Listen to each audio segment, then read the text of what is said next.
Thank you, Dr. Paul, for the nice presentation. So we would open the house for discussion. So in the chat box, we have a question for Dr. Paul from Dr. Kashi Vishweshwaran sir. So Dr. Paul, Kashi sir is asking that what is the availability of nitroglycerin? What is your experience about the spray? And what are the cardiac side effects you found with the NTG patch? So the nitroglycerin patch is readily available. So it was available in our cardiology pharmacy where we used to outsource it from them. It was only costing 60 rupees when we started off. So probably now price would have changed a little bit, 60 rupees and readily available. We didn't, there were a lot of exclusion criteria when it was concerned, when cardiac exclusion criteria. We didn't face any problem as far as the heart was concerned. There was no BP fall. We didn't have any issue with that.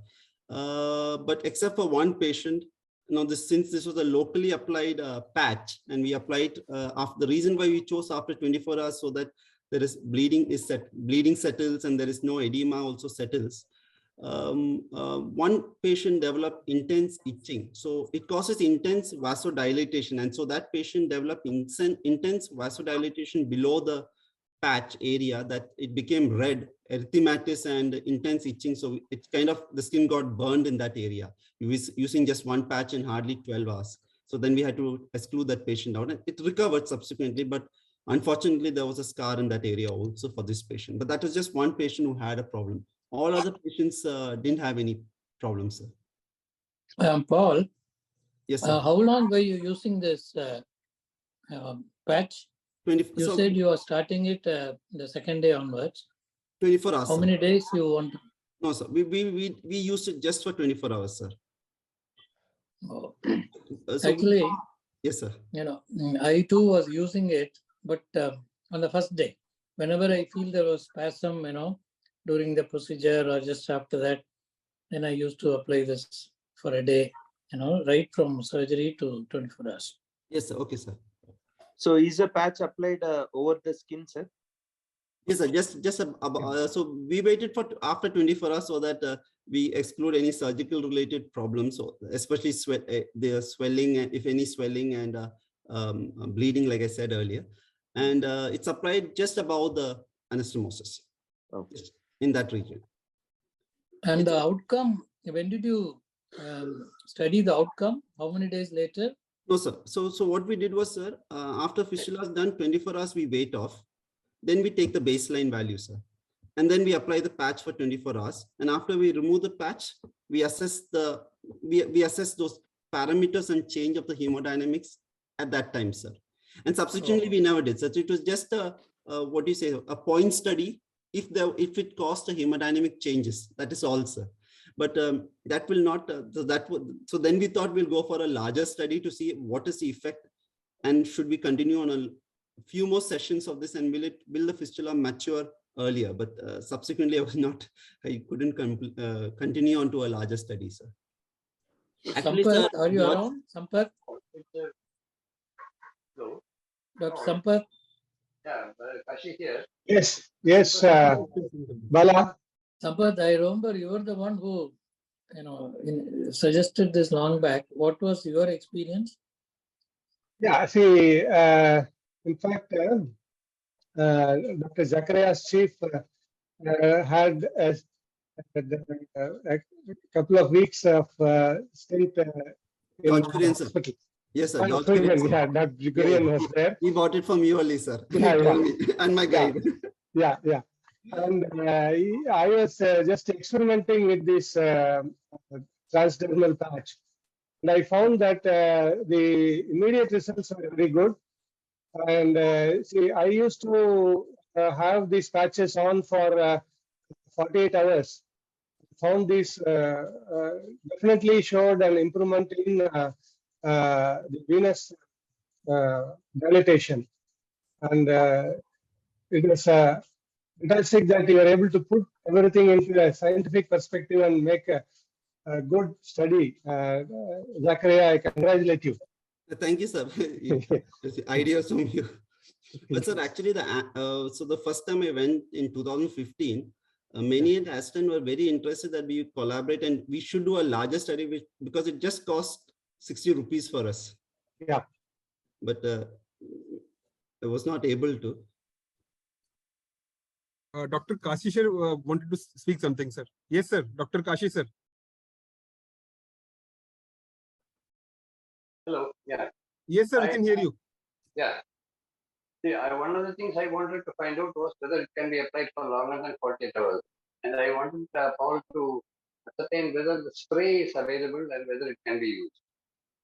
Sir, I know that it was available earlier, but recently when I wanted to get the spray, it was not available. so I have not. Spray. So I have not tried the spray, sir. I can inquire, sir. Yeah. Sir, is it the same thing the cardiac patients use nitroglycerin sprays? Is it going to be the same spray? Yeah, almost the same. Almost the Sir, same. Kazi sir, I But think unlike the patch, the spray's duration of action would be very short, I guess. Okay, I think patch would be a better option. yes, sir. Yeah. So the whole idea was, sir, it will be something. What we can postulate is that something applied locally and directly acting locally probably would have its maximum effect on the fistula maturation. At least improve the dynamics at that point of time than a systemic action, sir. I was thinking about applying spray directly on the local area. Okay, applying the spray directly on the local area. Okay, sir. So about the second question about 48 hours, I think, sir, like Sampath sir said, it can be applied because cardiologists leave it for even longer. Yeah.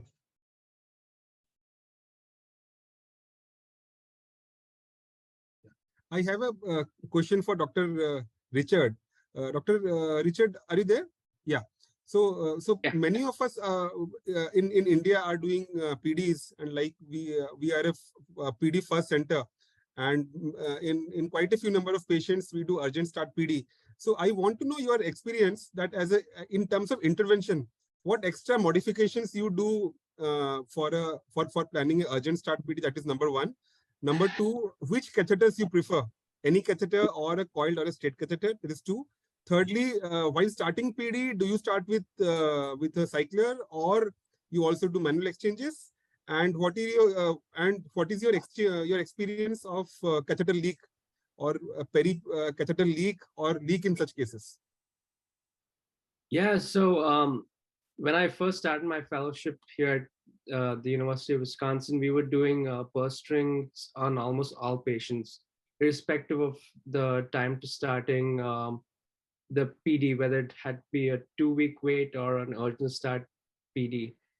We sort of have come away from that idea, and we've been not putting purse strings and doing more minimally invasive procedures on patients who are not urgent stat. But in all urgent stat PD, we make sure we put a purse string suture to avoid leakage complications. And I want to say I have seen leaks with purse string sutures. I've seen no leaks with urgent stat PD so far, although our numbers have been about 8 to 10, and it's a 1-year experience so far.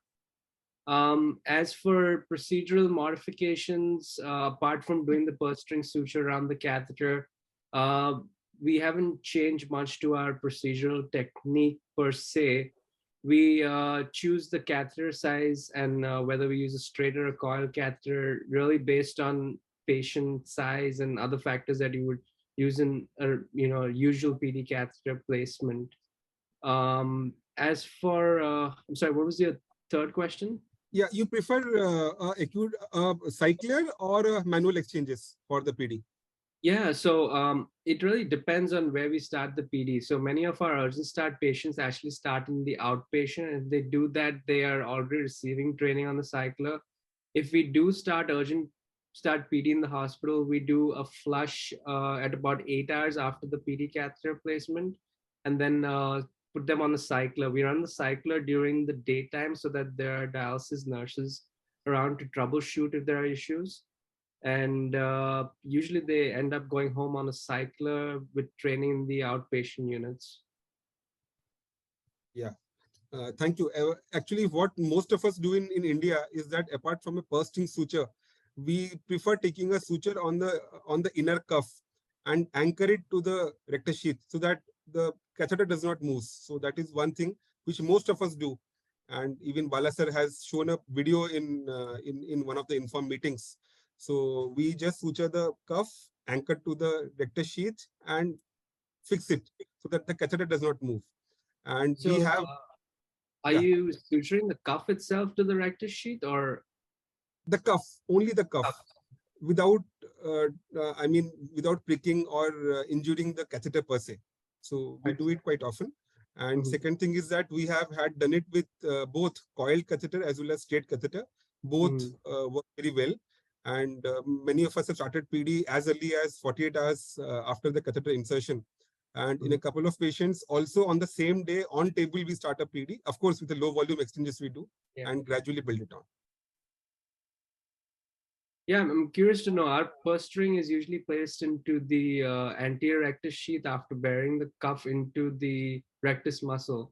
My understanding from what you're saying is that you are actually including the cuff in the. No, we give the purse string suture. That is as it is. Oh. We give the purse string. Apart from that, as a second check, we anchor the only the inner cuff, which is at the level of rectus sheath, to the rectus sheath.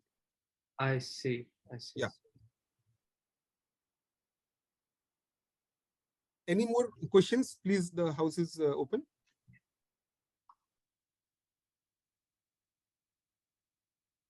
Girish, what is the commercial availability of this SQ53? You are muted, Girish. You are muted. Unmute yourself. Yeah, Vineet, they're in the process of manufacturing and producing these SQ53 wipes. So hopefully in a few months' time from now, we should have that SQ53 available. And what is the cost? Someone has typed, Dr. Ramapriya is asking what is the cost? Since the company hasn't come up with the commercial of this SQ53, we may not know the cost, but definitely, yeah, I think it should be, pretty much affordable for the every patient, I think in a few months' time from now, it should be available. So when we used to get it from UK, Oxford University. Okay. Now they have initiated the process of mass production and commercial availability. Yeah, few days time. Any comments from Dr. Suresh? Hello? Yes, sir, we can hear you, sir. Oh, I was about to thank you. It was a good meeting. You guys are all doing good. I just first let me bring some points about the PD catheter. In over here, we usually implant the catheter into the rectus sheath. When we insert in the inner cuff, and then most of us don't put sutures, but I do put suture. It's usually put a vital suture around it before implantation into the muscle. And have never seen any leaks. What we do, but your technique was also good by anchoring the cuff. Been doing PD catheters since 2000, and I have never had any leaks. But we also do pre-sternal catheters. That's catheters I used to do all the time until about 2 years ago when the cost went up and time constraints because our center being busy. But we always did pre-sternal catheters where we bring the catheters that are on the side of the sternum. And the advantage to that is infection is less. The only drawback is if you have to troubleshoot, it's not easy, and also the flows won't be that great. But it's a way you can do procedures on some difficult PD patients, especially if they have lots of abdominal surgeries or obese, or if they have colostomy or ileostomy or anything like that. You can bring the catheter out into the chest. That's one point I wanted to bring. And then regarding fistula flow in patients. So what we have been doing is, of course, we use a lot of flow volumes on all these patients. If I see anybody with greater than 1200, and if they have pulmonary hypertension, which is quite common in these dialysis patients, but if they have pulmonary hypertension or some mild symptoms, we end up banding them. And the percutaneous is really easy to band, and we get the flow to less than 1000. Commonly bands are done in fistulas, but I do band for grafts too. Even though there's no